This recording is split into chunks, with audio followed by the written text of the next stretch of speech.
including myself. Like it's just a thing I constantly try to practice and master. And I would say, as we go through this, please don't hesitate to ask questions. I definitely want it to be interactive and want you to get any value you can out of it. So Rachel has a handout we'll hand out later at the end that I wanted to share with you. James Clear, definitely. I don't know if anyone bought the book and submitted the receipt to get the bonus material. Did anyone do that? So he gave you some really great bonus material, and I have it all, and I'm happy to share all of it. But one is a hack or a cheat sheet to build habits. So I thought I would print that out and bring it to you guys for today as well. All right, so a little bit about me. Let's see.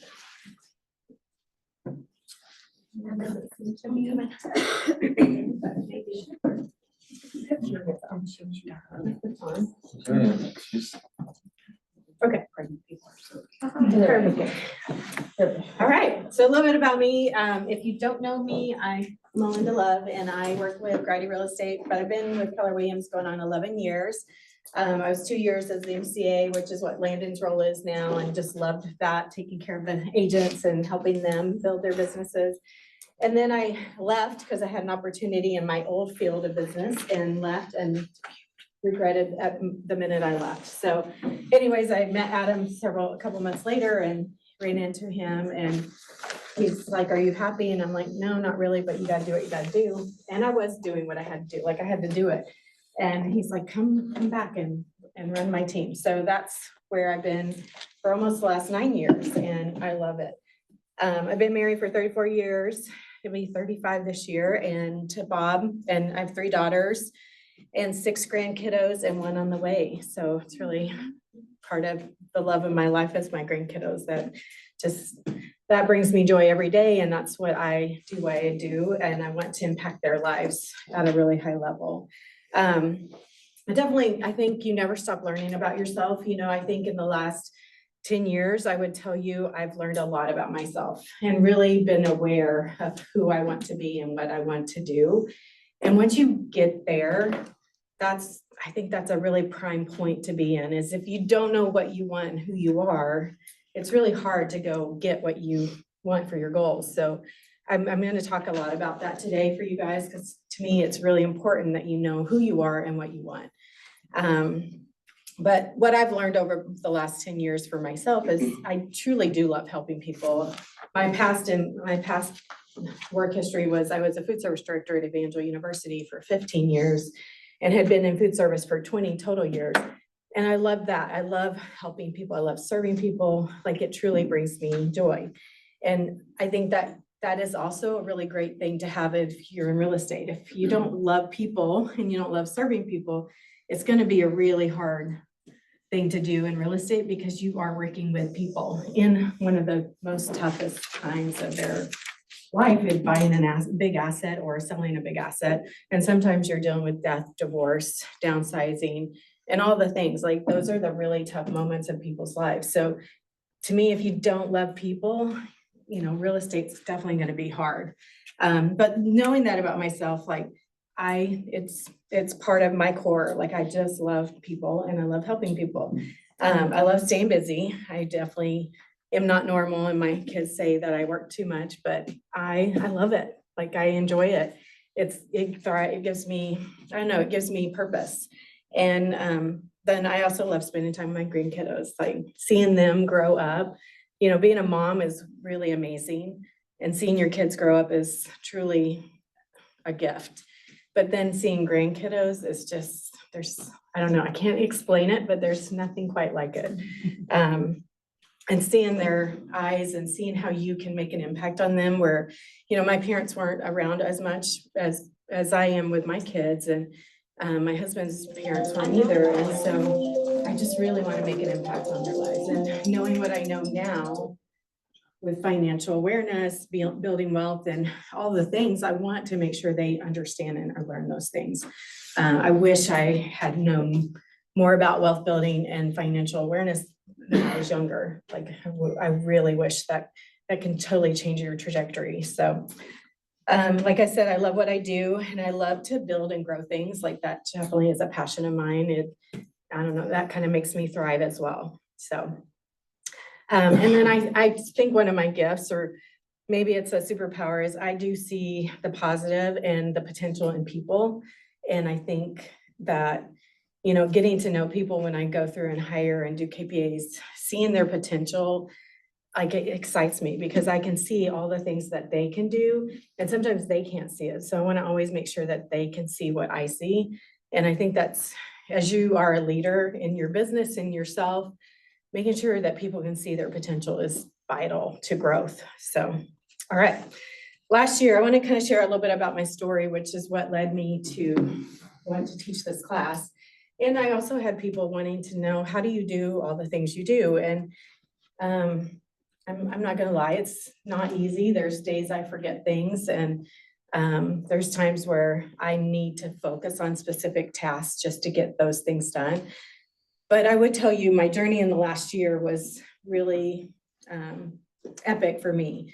I've lost over 60 pounds, and I woke up in 2023 on my 53rd birthday, and I was in Arizona, and we were climbing one of the mountain hiking trails, and I did it, but I was struggling, and I was hurting, and my knees hurt, my hips hurt, my back hurt.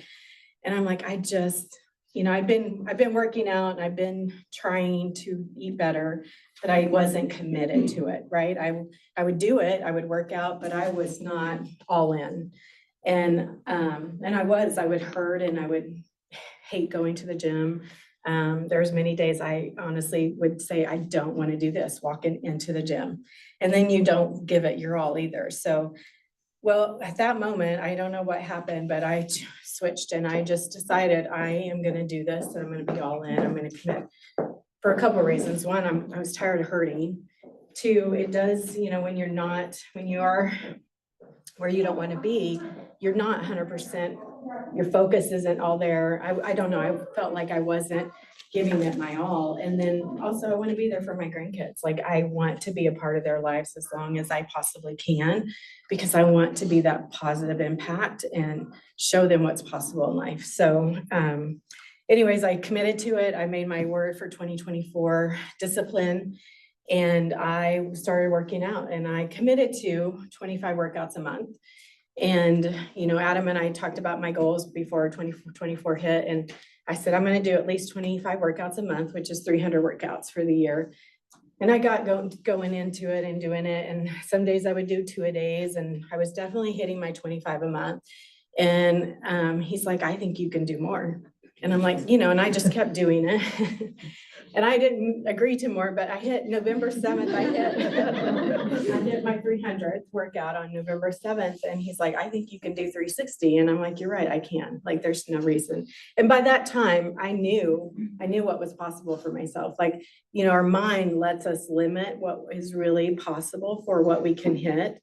And sometimes we let our goals limit us, right? So I am a big goal person, and I believe in a stretch goal. Like, I know I may not always hit that stretch goal, but I'm going to give it my all. And sometimes we will limit, well, I only want to know what I can actually really for sure hit.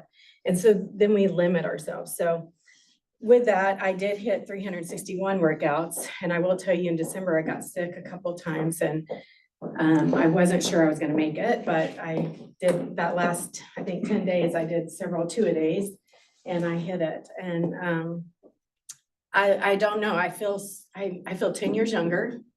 I feel so much better. My knees don't hurt, my hips don't hurt, my back doesn't hurt. And it's a good feeling. Like, I'm really thankful for that journey and that commitment and that discipline. I really didn't know that the word discipline was really going to be something that showed up for me last year.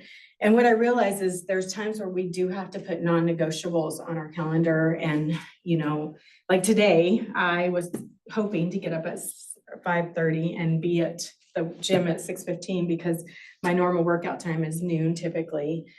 And I had a 9 o'clock, so I couldn't do the earlier morning one. So anyways, I did not make it. So I'm gonna have to get my workout in at either 4:30 or 5:30. And I'm gonna do it. It's not what I wanted, it's not what I planned, but I'm gonna do it. So just know sometimes we're gonna fail forward and we're gonna have goals and we're gonna have a plan in mind, but you gotta just know, give yourself grace. And if for some reason I don't do it today, guess what? I will do 2 tomorrow. Like, you just have to know what you're gonna commit to and then make sure you do that.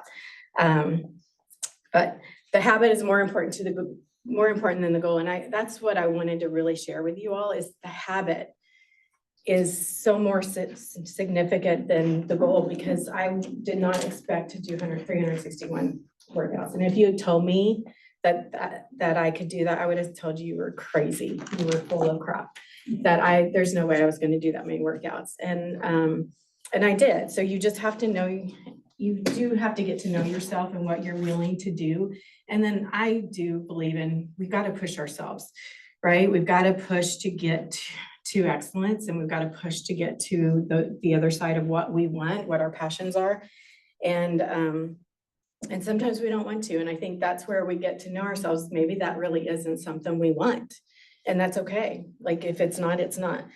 And then I also realized my body could do way more than I thought I was capable of, doing 2-a-days. I mean, if you had told me I could do 10 of those in a row, like, I would have just laughed at you. So, but everything, your body, again, can do anything. It's just a matter of just being determined and being committed to what that is. And building the habit, guys, like, once I really got into it, like, I looked forward to it. The endorphins of working out really, I feel like it showed up in all pieces of my life. I feel like it showed up in the passion of my job. I feel like it showed up in the passion of my family. Like, I feel like that one thing changed quite a few things for me, which, again, was really amazing. So to me, the consistency was very key. If before I would do workouts and then I might go a week and then I might go one, and the consistency is really key. If you don't commit to it and you don't plan for it, I have it on my calendar every single day of when I'm going to work out. And sometimes that has to change, because some days don't go as I planned. We all have that, especially in real estate. You never know. Somebody's going to call you today and say, I want to see a house at 5:30, and boom, you got to go do that. So, but anyways, I'll go to that here in a minute. The power of time on task is very important. I believe in that. Like, once you build, again, I want to share with you, I could not do a lot of workout things, or certain exercises when I first started. There was a lot I could not do. And there was things that, as I kept doing it, and the time on task and showing up every day, I can outperform some people in their 20s now. Like, it's really crazy to see. And I don't mean that as a brag. It's that time on task that showed up, and I can do push-ups all the way. Like, I can do so many things that I couldn't do when I first started working out, and being really diligent with it. So, and it wasn't easy. I'm not going to lie. Those first weeks, probably that first month, I was sore, I hurt, I could barely walk some days. Like, there's times where I have some little bit elbowitis, or tennis elbow, I think, some days. So this knee does still bother me every now and then, but when I don't work out, I hurt more than when I do work out. Does that make sense? So, and then you start to build mastery again. There's so many things that I could do. And the trainers, they were like, wow, look at this. This is crazy, the progress you've made. And, it's neat to see that for myself, but to have others see it was kind of cool too, that, okay, I really am doing this, And then again, I already shared with you my goal, and the small habits can make a big difference. So that one habit has definitely impacted, to me, I am more excited about 2025. I'm more excited about bigger goals for myself and my family. And so here's my tips for winning. And then we're going to go into the book Atomic Habits in just a minute. But to me, how you show up matters. It is kind of a theme for our team. And I truly believe that, like, in every aspect of our lives, how we show up does matter. We can make an impact positively or negatively in everyone's life. And I don't know, I just want to make a positive impact. I do not want, now I'm not gonna lie, do I have cranky days or weird days, or stressed days? Of course, like I'm not perfect, but I always try to bring that back and try to focus on how am I showing up right now. Because our kids, I mean, even my grown kids can trigger things in me that you don't realize that come out of you. So, being a mom and a parent, I'm telling you, I think it's the hardest job that there is. So I admire my daughters and raising kids and doing what that they do. But, you know, I see those triggers in them at times, and I see them get frustrated over silly little things. And I don't sit there and try and tell them what to do, but I just try to be there to be supportive, because as a parent, I know I did those things. Like there's times where you just lose it and you just like, oh, anyways, kids can do that. But I also love that they're so curious, right? Like they're just growing and learning, and they're just gifts from God to us. So I always believe, and I believe this is a really successful thing for us as on our team, is master your calendar. If you put everything on your calendar and you're focused on paying attention to that calendar, looking at it every night before, looking at it the week before, it's when you don't put things on your calendar and you don't look at your calendar when you're gonna feel like you're kind of just all over the place. And I've been there. This has been something that I am constantly still trying to master, because we are all busy and things come up, and how do you fit everything in, right? It really is like, as I don't know, with technology, I feel like there's so many more things that we have to focus on as individuals and as parents that, you know, weren't there 20, 30 years ago. So, but I believe if you do master your calendar, that definitely helps you set up for success. Like it's, to me, one of the best skills you can learn, because it will make everything else easier. And then I definitely sit down and make an action plan every Sunday for kind of my big things. And then, and I'm looking at my calendar, like what did I commit to? And then is there anything I need to change or move, or add? And then I do believe in creating a 1-3-5. And how many of you do a 1-3-5 each year for your goals? And if you haven't learned that, I mean, I know we can teach a class on that, but 1-3-5s are really, it's your big goal, and then the 3 ways I'm gonna get there, and then the 5 strategies that I'm gonna get to that. So if I'm gonna take 50 listings this year, you know, how many appointments do I need to go on based on my conversion? How am I gonna get those appointments? And then you have to build the strategies. To me, because I'm director of operations for not just Grady Real Estate, but a couple other companies, I do have projects. And so I will build a 1-3-5 for each of those projects. So I just keep focus on what do I have to get done each time. Those of you that are rainmakers or high Ds, you know, sometimes if you don't have leverage, this might be a great tool for you to just keep in front of you so you don't forget, okay, I've got to do that. And then take your 1-3-5 and build in a 4-1-1. A 4-1-1 is your monthly goals based on your yearly goals, and then broken down by week, what are my action plans that I'm going to do? Again, we can teach classes on both of those, and there's so much training in KW library and resources on KW Command that if you will learn to do those 2 things, like again, it will really help set you up for success. It'll help you grow. If growth is something you want, and being able to do more, if you're organized and planned, you're going to be able to have more capacity to do the things because of that. So another thing that I strive to do, and I'm again not perfect at this, is make sure I leave open time on my calendar weekly, because there are things that come up, there's problems that come up, there's people that need things that come up. And if I don't have time on my calendar, 1, I get a little overwhelmed and stressed. And 2, then I'm not helping take care of other people that might need that in my role. So make sure you're not just maxed out every day, all day, because you'll hit a ceiling at some point, and you'll hit a capacity, and you'll also hit a stress level, I think. So, and again, just plan, make sure you're planning. You know, one of my favorite books is The Road Less Traveled, and He always talks about thinking time. I do my best thinking and I come up with all kinds of ideas when I'm driving and or working out. Like those are my two thinking times, and driving here to work and driving home, and then also working out. Sometimes I come up with the best things because when you're in the day-to-day bogged down to the details, your brain cannot think of the creativity stuff.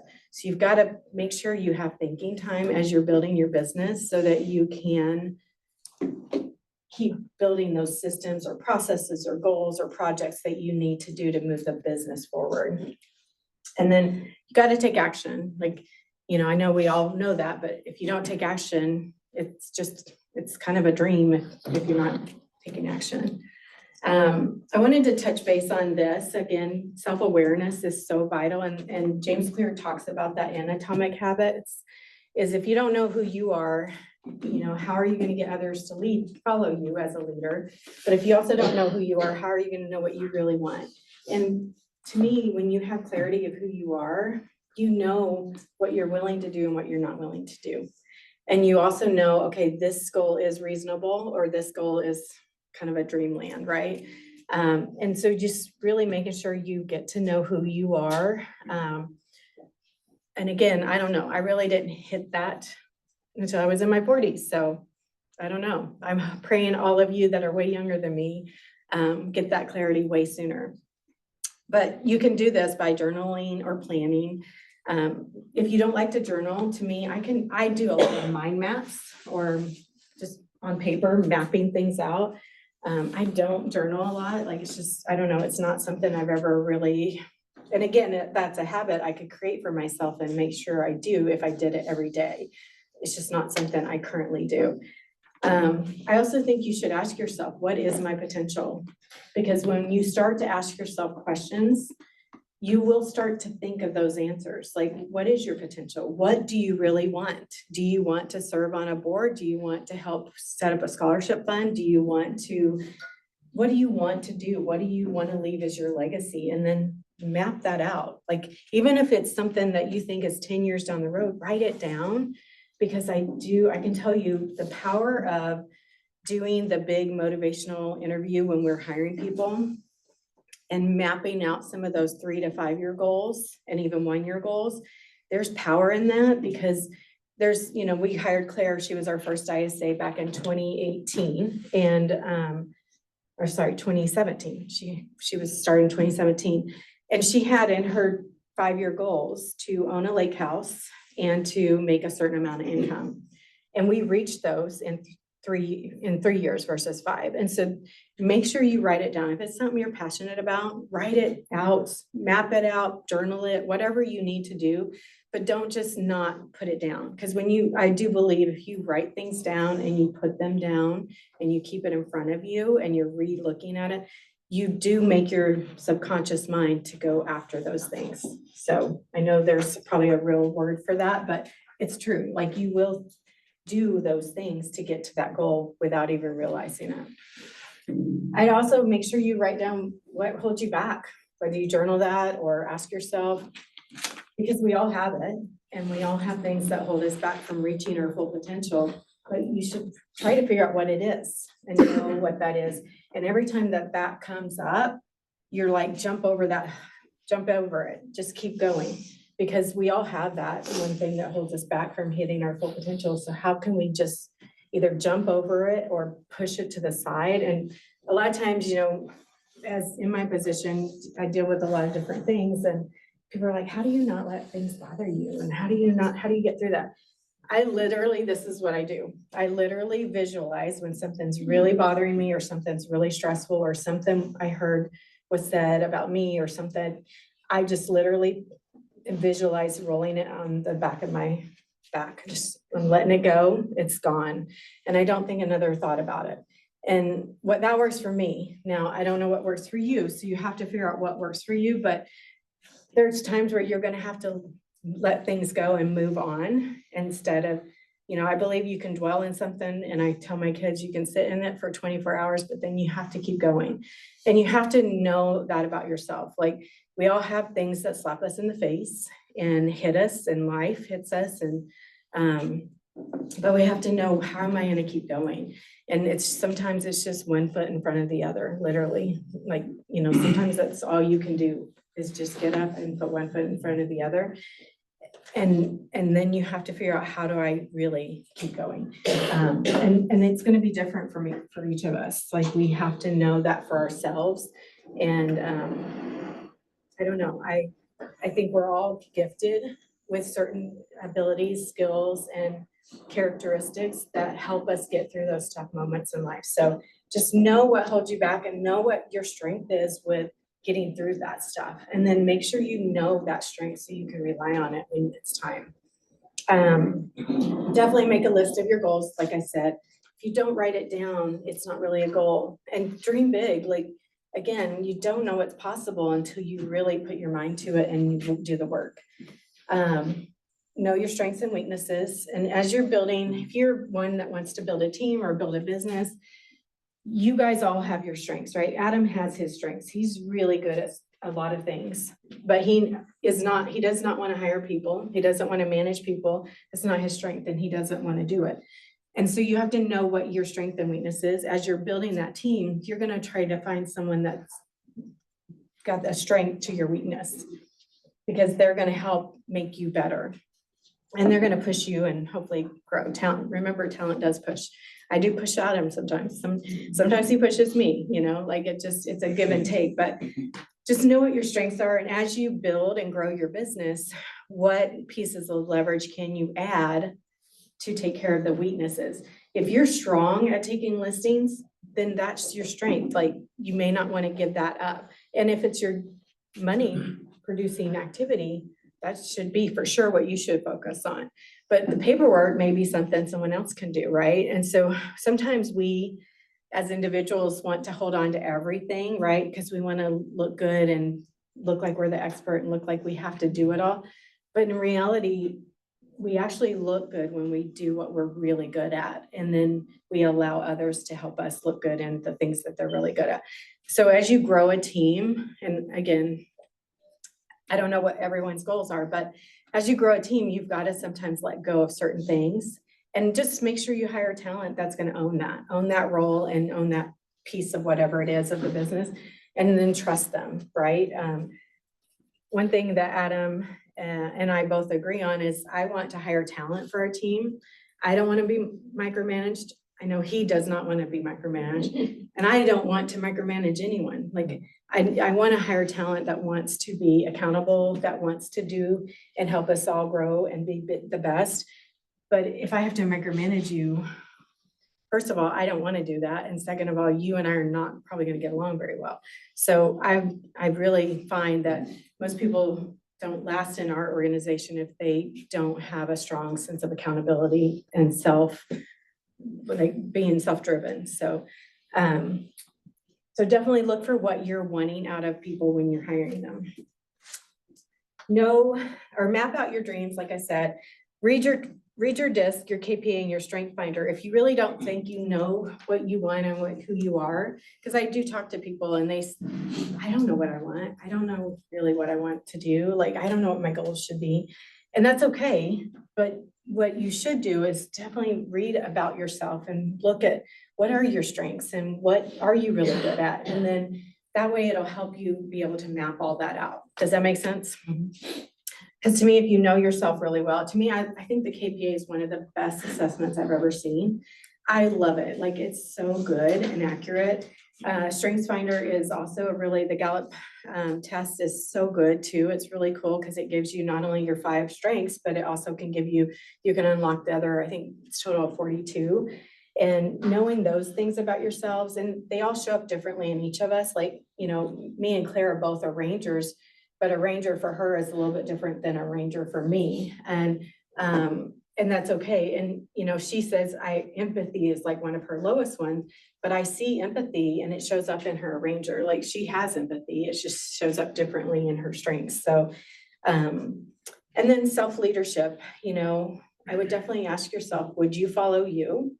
And as you're building a business or a team or your business as a whole, make sure you're showing up the way you want to be seen. Because I think that, again, once we know that and we can show up that way, that's self-mastery. And we're all gonna have bad days, we're all gonna have crazy days, we're all gonna have days where we may not show up the best, but just, it's a constant work in progress. So don't beat yourself up if you have a bad day or a bad moment. To me, and when I'm hiring for our team, I'm looking for, I don't expect perfection. I expect you to show up, and I expect you to, if you make a mistake, please let me know. So I'm not gonna browbeat you, but I need to know so we can fix it. I believe everything's fixable, but if I don't know, I can't fix it. And so I believe you own your mistakes, and then let's keep going. So I do think we all are gonna fail, and it's okay. I think being in real estate, you have to be okay to fail forward. Like, you're not gonna be perfect every single day. You're gonna forget things, you're gonna miss things, you're gonna, I don't know, you're gonna forget to call someone back, and you just have to, again, kind of, is this life or death? And can I let it go? And you move on. And can I come and apologize and say, hey, I really screwed up. Jason, I screwed this up so bad. This is what I did. Can you help me fix it?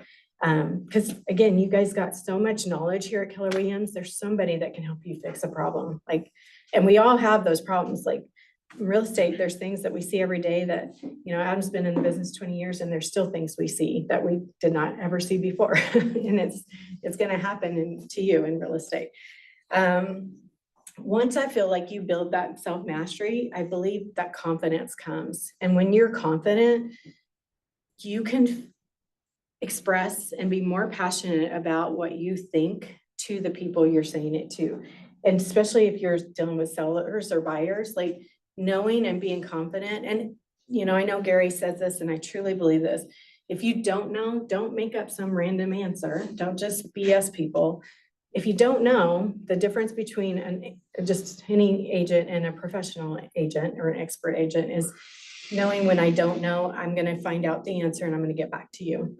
And that's a professional. And that's what Gary Keller talks about in several of his books, but it's in the MREA is we can't know everything. And real estate, again, throws us so many things that are unique every single time. And so you just have to make sure you're willing to be honest with them. I talked to a young agent the other day, like a week ago, and so impressive to talk to her and get to know her. She was a year into the business, and she made a mistake and missed an inspection deadline. And she didn't think she had. She really thought she had hit it on the right date. And she called her buyers up, but she had made the mistake and looked back and said, I screwed up. She called her buyers and said, you know what, I screwed up, and this is what's happened, and I missed our deadline, and I'm willing to we'll figure out what we need to do, and I'm willing to pay for whatever I need to. And like the seller was willing to do some things, and the other agent was very willing to be nice and help, which isn't always the case. But her buyers, because she was honest with them, they didn't ask her to do anything. They said, no, we don't expect you. Now, I can't tell you that it can happen. And luckily that inspection notice wasn't a lot of things.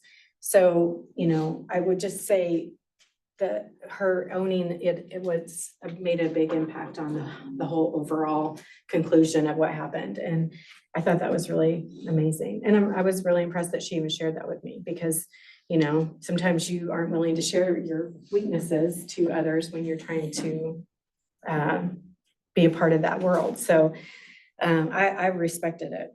And I told her what a great job she did. Like, that's impressive, because, to me, everything is fixable, but we got to know.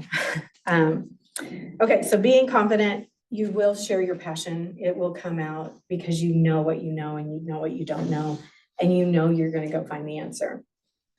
And then I would just ask yourself, what habits and commitments are serving you? Because if they're not serving you, don't do them. We do have to learn, and this is probably one of my weaknesses, we have to learn to say no to things. And I am a yes girl all the way.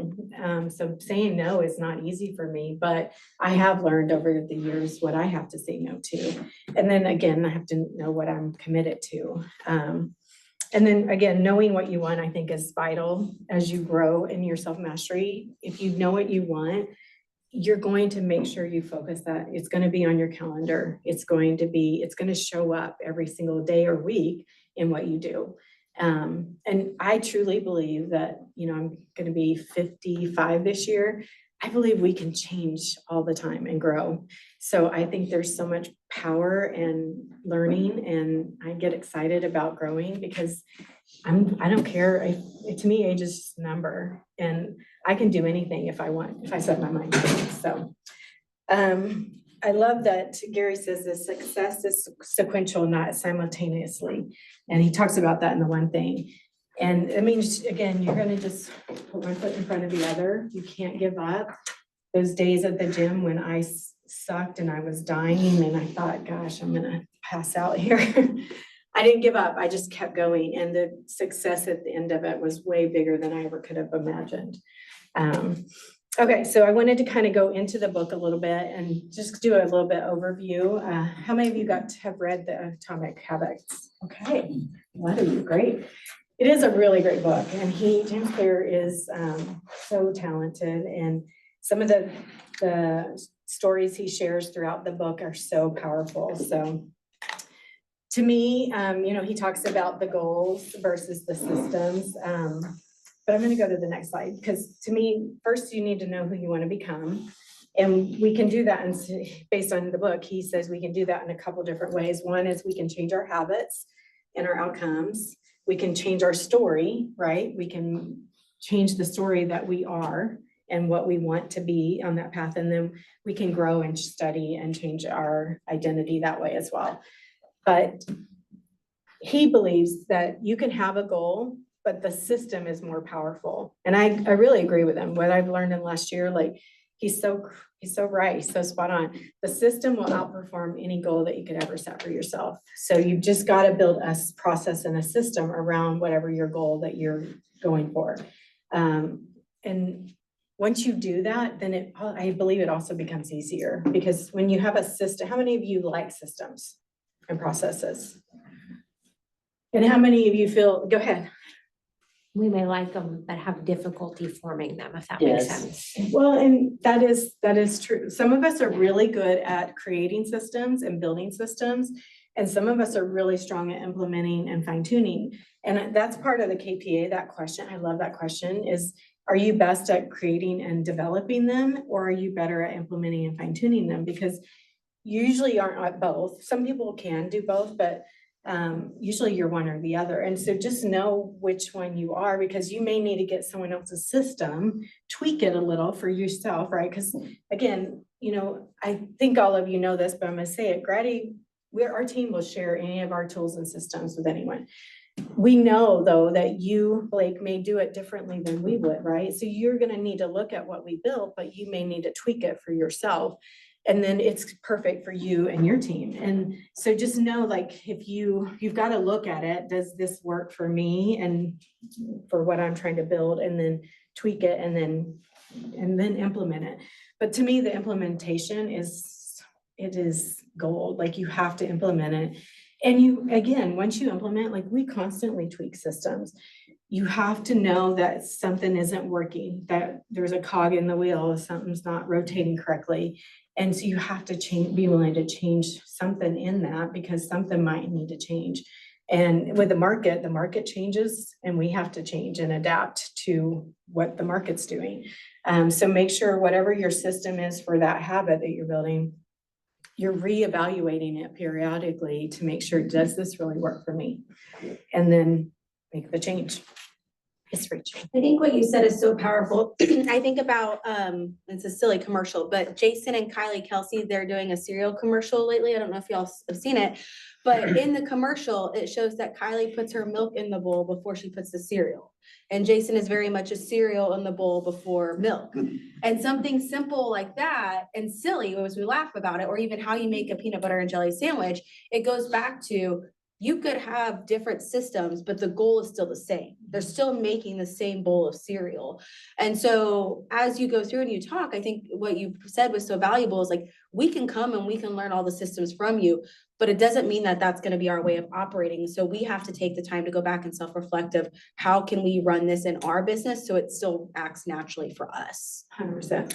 Well, and if you do something that you don't enjoy or it's different because it's our system, you're not going to do it. You're going to eventually just quit doing that. And so that's the thing you need to be aware of is if someone's telling, so when I hire our admin team, I know the steps we need to get done when we first put something under. I know the steps we need to do during the process, and I know the steps at the end, right? And I have that all written out for them. However, Venice, you may join my team and you may do step 3 before 2, before number 1.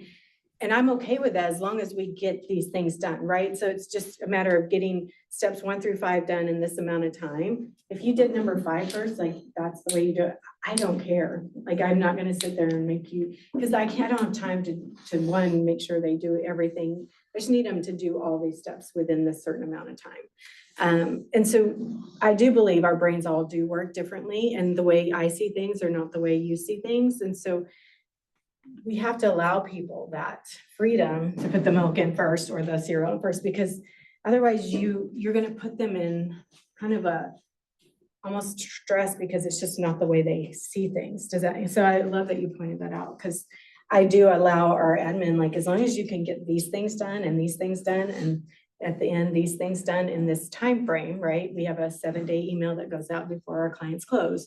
And I just want to make sure that goes out. And if it's 5 days up ahead, as long as it's within 7 to 5 days. So, so we just have little parameters like that. Question I have to ask with our team a lot of the time is, do I care about the end result and the goal, or do I care about the steps in the system to get us to that goal? Because if I just care about the goal, then I don't care how you get to it. But if I truly care about the system, like you said, a certain day email that goes out to get to the closing, then I do have a care around that and I have to communicate that. Yes, yeah. Because some timelines, inspection deadlines are vital, like we can't miss those. So like there's no workaround or the different way of seeing it. We have to follow those pieces. But that who you wish to become, again, that habit building cheat sheet that Rachel's going to hand out here in a little bit, helps you kind of walk through some of this, but it's just what change do you want and how do you wish to change it? And then your story, he talks about the story we tell ourselves really does help us get to the end result that we want. So if we're telling ourselves certain things, we're not going to hit those goals. And if we tell ourselves certain things, we will get to that goal and end result. And then study changing your identity. The identity is what you believe. So, and he's right. When we believe the identity and the story we're telling ourselves, like things just become seamless and they become easy, and which is part of who we are, right? We just show up that way. So I really loved that. I also love this quote, and I borrowed a few of these slides I paid for them, but from another gentleman, because his artwork was really cute. But you don't rise to the level of your goals, you fall to the level of your systems. And I love that James says this because he's correct. Like Rachel said, if I care about the system, I need to make sure they're following every single step. But if I care about the end result, then I'm okay if they tweak a couple of those pieces but they're still following the system. They're just changing the order. But if you don't rise to the level of your goals, and you don't do what you're build that habit in a way that's going to be successful, right? I could say I'm gonna lose 60 pounds, but if I don't keep my habit, I could go back and gain that 60 pounds back. And that's really what he means, is if you don't build a system around the habit, then you're going to lose, or you're gonna fail. The habit loop is also something that is really cool. And again, this is on that cheat sheet as well, is make it obvious. It's a cue, something that's gonna cue you to know, like, this is my goal and this is my habit I'm building. So like if you want to stop smoking, he really believes that, and I know smoking can be a tough habit to break, but he really believes that people will do these steps. You can change any habit, positive or negative. And so make it obvious, make sure you're aware of what your goal is or your habit is, and then what's going to cue me to doing that. You also have to make it attractive. You have to put things in there that I want to go to the gym. I want to see myself in this light in 6 months, you know. You have to make it attractive, and you have to put rewards out there as well for yourself, which is making it satisfying. So you have to do a reward.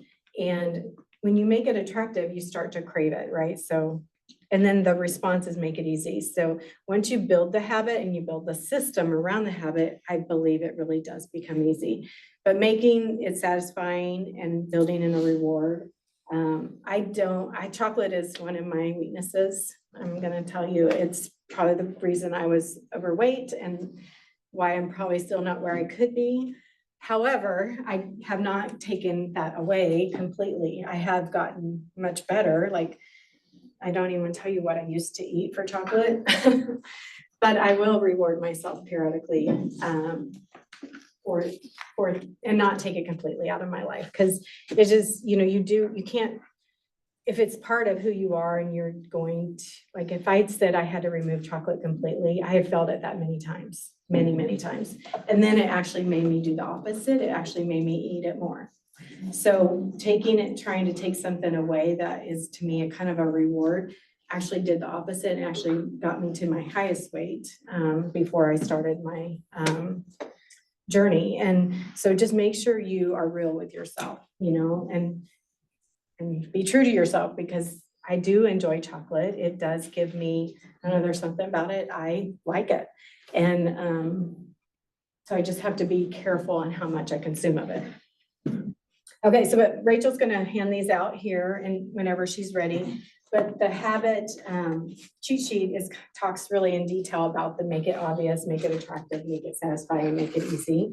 And I could go over some of that. I did make some notes, so I was gonna double check what James doesn't think that we have to have grit, desire, or willpower to build a habit and build a goal, get to a goal. He believes that you just have to have a system, right? Ask yourself, what will you commit to and do on the worst of my days? What will you do on the worst day? What will you follow through and commit to? If you can master the art of showing up consistently, which this is, to me, one of the best things he said, you will hit the results you want over time. But just know that doesn't mean tomorrow. You have to give yourself grace and know you're not going to hit it tomorrow. And you're also not going to, if you make a mistake and you fail that day, like if I don't go work out today, right? It's possible because I do have a moon and I possibly have something at 5 o'clock. So it's possible I may not work out today unless I go walking tonight, which is freezing cold. So I don't know if I'm going to do that. But it doesn't mean I failed. I'm just going to pick it back up tomorrow. So you have to give yourself that grace. And I think that's really powerful to building your system and your habit. If you don't give yourself a little grace and if you just beat yourself down, you're telling yourself negative things. And that's what I wanted to share with you about the whole chocolate. Like if I eat chocolate and I beat myself up over it, then I'm telling myself negative things and my mind would do the opposite. And then I would eat even more chocolate. And so we have to really be careful of the things we tell ourselves and making sure that when we're building this habit, we are okay that we screw up once here. We're gonna get back on the bike tomorrow. And that's okay. I don't think there's one perfect person on this earth. So, but just be real with yourself, because if you don't, you're going to beat yourself up and you're going to do the opposite and be negative. So, I do think, think big and small actions will get you there. So again, that planning it out and building that system, you can do anything. I truly believe you can do anything. My daddy always told me you could do anything if you set your mind to it. And I know that I've seen that. I've seen that in my life, I've seen it in other people's lives, and I believe that. And it's just a matter of how are you going to get there and what's the habits and the systems that you need to build to get there. Okay. Definitely set the system and not a goal. And then the score takes care of itself. So I know we haven't really talked about measuring it, but focus on the system and the numbers will show up. So just like if you're saying, I'm going to take 50 listings this year, What is your system to get there, and make sure you're doing it consistently. And time on task, it will show up and you will get there. It may not look like it at the very beginning because you're gonna have to do lead generation, you have to make so many calls, you have to network, whatever it is that your strategy is to get you there, you definitely need to do it consistently. Because Rome wasn't built in a day. Melinda losing over 60 pounds did not happen in day one. And it was a struggle at first, so I'm not gonna lie to you. So here, I did break these down. The Q makes it obvious. It is easier to avoid temptation than resist it. That's why I liked his slides. Craving makes it attractive, and I'm happy to share these slides too. Use temptation bundling. Pair an action you want to do with an action you need to do. So Bart's saying, or sorry, not Bart.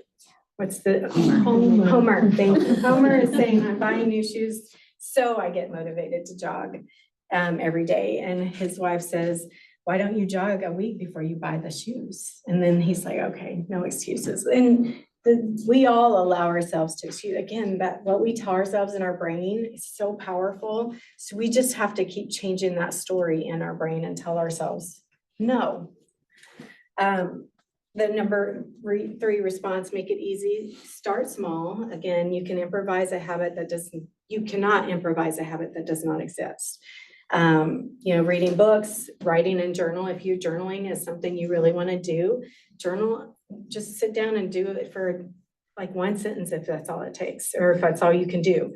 One of our girls in the office, one of her goals is to journal every day, and she really wants to build her journal so she can look back on it in 10 years and see what she did, or even year over year. What did I write this year, last year in this day?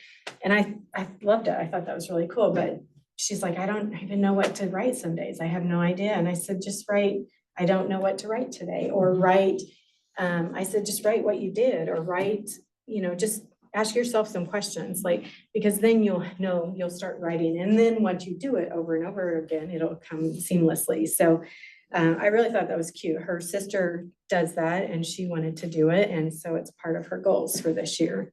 Again, learning new languages or exercising. And then make it satisfying. Make sure you get to give yourself those fun things. If I do this, I get to do this. If I go make my bed and clean up my kitchen, then I'm gonna go spend time with my grandkids. That's my reward. The conclusion is habits plus deliberate practice equals mastery. And to create good habits, you need to make it obvious, attractive, and easy.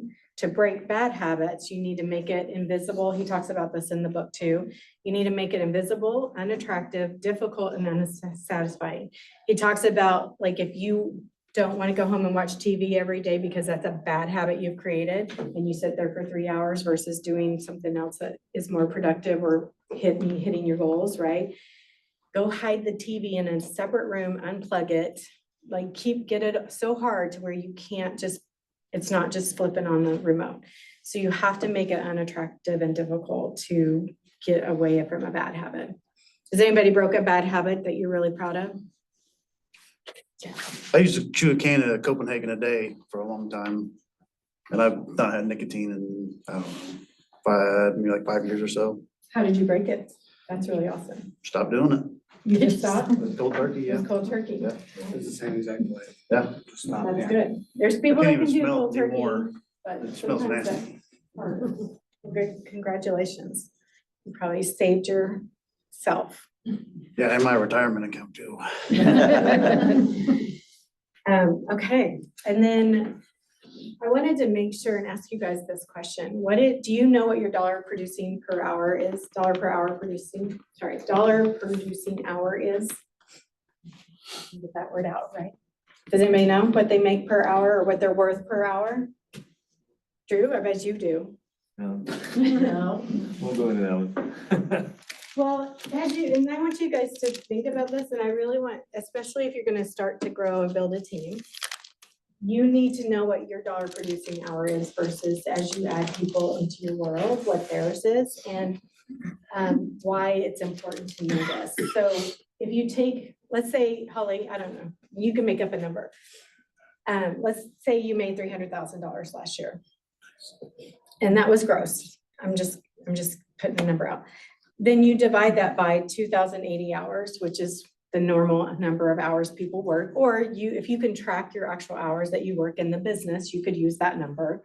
But if you don't have that number, if you haven't tracked it before, then you can use just what they do for normal hourly employees is 28. And you can figure out what your dollar per hour is. So if Holly made 300,000, because I think this is so important for you guys to know what your dollar per hour is. So you know when to say no to certain things. And this is why we're doing this. So she makes $144 an hour and 23 cents. So then she can learn to say no or hire to leverage certain things that are not dollar producing. So would you all agree going on a listing appointment is more important than writing the listing paperwork and put on the MLS? Okay. So that listing appointment is going to produce a listing, which is going to produce commission, but getting the paperwork on, if you can hire that out with Onward, like that saves you, it may cost you a little money, but your dollar per hour is way more better to go on more appointments than it is to do this paperwork. And, I think that's one thing I loved about Adam is he truly knows the power of his dollar producing activities and what he's willing to say no to, but he also knows that leverage gives him more, that power of leverage of people that are really good at these things. He doing under contract to close work. He could do it, Adam could do it, but is it worth his dollar producing per hour? It's not. And that's why as we built and what isn't. And so you as individuals, especially as agents, you need to know what that is. And you need to know what your 20% is. Does everybody know what your 20% is? Well, appointments, writing contracts. Yeah, Sarah got it. Yep. Lead generation, going on listing appointments, writing contracts, negotiations, and Conversation practice. yes. And that is, as an agent, that is your 20%. So everything else, if you can get someone else to do it, or if you can, then that's better. Otherwise, your priority should be focused on these. So if you had a choice, Sarah, to go and, because we all have our things that we love, right? Some of you love to do the paperwork. Some of you love it. And it may be something you're like, I enjoy it. But if it's not your dollar producing activity, then you should try to get that up as soon as you're able to financially afford it. But if I gave you an option to do lead generation or go put the listing on the MLS, what would you choose?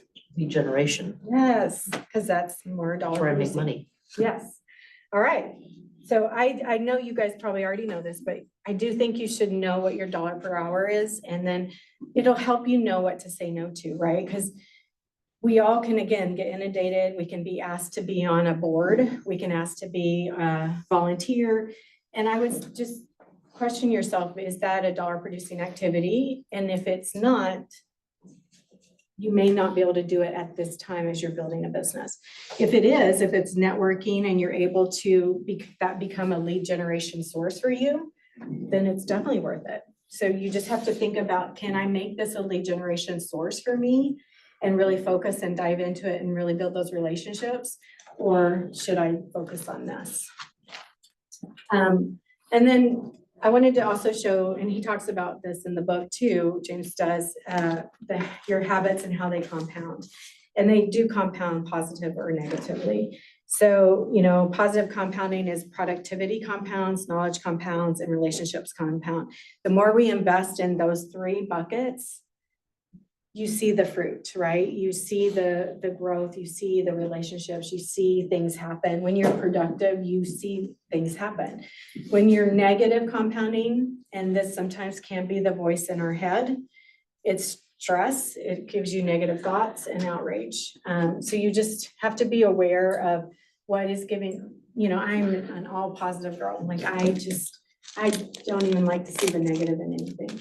And I believe that's a gift from God, because I know it's not everyone has that, but I do I will find the positive in anything. If you come and you have a problem and you need some help to see the positive, come see me. I will help you find it. Because there's positive in everything. And if you will look at that and look for that, you will win. So here's just some conclusions that I wanted to share with you, because I want you to have the best in 2025. Make sure you look at who you are and decide who you want to become. Definitely work hard. What are the habits that you need to become that person? Mastery takes time. I should have typoed there. Give yourself grace, but get back at it. Make sure you don't just give up. You got to get back at it. Master your calendar. To me, that is, you guys, if you aren't mastering your calendar, make sure you focus on that. That should be a goal for you to build a habit and a system this year. This will help you win. I'll just share this with you. Adam is one person I've never seen that has the capacity that man has. And it's incredible to see the capacity of all the things he does and the phone calls he takes and all the people he talks to every single day. But he couldn't have done that without mastering his calendar. And he says no to some things, right? Like there's certain things he says no to, or he'll pass to someone else on the team. Because again, he knows what his dollar producing activity is. And he also knows, as building the team and being our lead rainmaker, he knows what he has to do to feed everyone else and make sure they get all the things he promised them. And that is always something very important to him, is I promised these people this and I gotta do this. So I would always recommend building out a 135 and a 411. Know what your 20% is and make sure they're in your 411. Make sure they're part of your daily actions. Track your metrics and review them. Tracking your numbers is vital, guys. If you don't track your numbers, I talked to quite a few agents and I'm like, hey, how was your year? And they're like, oh, I did great. And I'm like, how many did you close? Oh, I don't know. And I'm just, you guys, this is a business. Like, track it like a business. You need to know how many appointments you went on. You need to know how many you signed. You need to know how many you lost. And then you need to evaluate, how did I lose them? And how can I get that better? You need to know how many contracts you wrote and how many you closed. And like Rachel shared in our team meeting the other day, those reports are out there for each and every one of you to have those numbers. Like, it tracks, Keller Williams tracks it for you. So all you have to do is run that report. But know your numbers. It's so important for you. If you're trying to grow anything or set a goal, if you don't know where you've been and you don't know where you are, how do you set a goal for where you want to be? So you've got to know your numbers and you've got to track it. And I sounded like a mom right there, but I know that tracking your numbers it makes you better, because you know where you've been, where you want to be, and where you're going. And you will focus on the activities that maybe where I lost and where I can win. And you'll start to build a system around that. So just know that. I'm not trying to tell you what to do. Review your progress. And, I think there's certain things that we should put up in front of us every single day. Like, I think there's certain whether it's your word of the year, whether it's your goals, whether it's your monthly 411, it should be right in front of you so you have access to seeing it every single day. And it can just be a piece of paper written on it. It doesn't have to be anything pretty. If it's a certain script that you struggle with talking to a seller or getting to close on a conversation on the phone, put it right in front of you. Put that script right in front of you. Put that one sentence, ask for the business. Like, put something in front of you, whatever your struggle is, have it in front of you. I truly believe with our ISA team, I try to help them, whatever their weakness is, build a cheat sheet and have it right there in front of them. Because we all have our different weaknesses, but you may be really good at one thing and I suck at that, but I'm going to make myself a little cheat sheet to have right in front of me every single day so that I focus on that. And then track your ROI. Do you guys all know what your ROI is? Return on investment? Yes, return on investment. So even your dollar per hour, you can get a return on your investment. So just making sure you track your ROI, and you can do that in the form of creating a P&L, a profit and loss statement. You can do that by tracking your numbers, like you're going to be able to see. We track, we do have some different lead sources, and we track our ROI on those lead sources, and we do it monthly, quarterly, and then look at it yearly as well. Because we may need to pivot that system and change that lead source because it may not be performing an ROI. And if it's costing us money, we need to stop that. So couple of things that I always ask our team periodically throughout the year is what are we really doing great that we need to double down on? What are we not doing that we should be doing that would move the business forward? And what are we doing that doesn't make sense? It's not moving the business forward and it's just something we've always done that we need to stop. So make sure you kind of keep asking yourself those questions throughout the years. And then to figure out your 20%, you could map out what your activities are. I mean, what Sarah said is spot on. That's really your 20%. But as you all grow businesses, again, some things you may not like that are in your 20%. So then you may need to hire for that one position, right? If you don't, I know agents that are in business, but they don't like taking listings, but we all know listings are what makes the business, right? So they may need to hire a listing agent to be a part of their team to go on those appointments, and then they focus on buyers, or vice versa, right? Adam loves listings, so he focused on hiring someone to help do the opposite of the buyers. So what brings you revenue? Definitely make sure you know that. And then track that as an ROI. What do you spend time on that doesn't move the business forward? What do you need to say no to? And then commit to the activities that move the meter. And if those activities aren't on your 401 or your daily action, like your calendar, then you need to make sure they show up on your calendar. Because we can all do things and put things on our calendar that make us busy, but they don't really actually move the business forward. And we can all, I think we all like to feel busy or feel purposeful or feel like we're part of something, but they don't all help us get where we want to be. And so that's where we have to really evaluate, does this serve me? And if not, how can I say no to that or make another change to get leverage with that?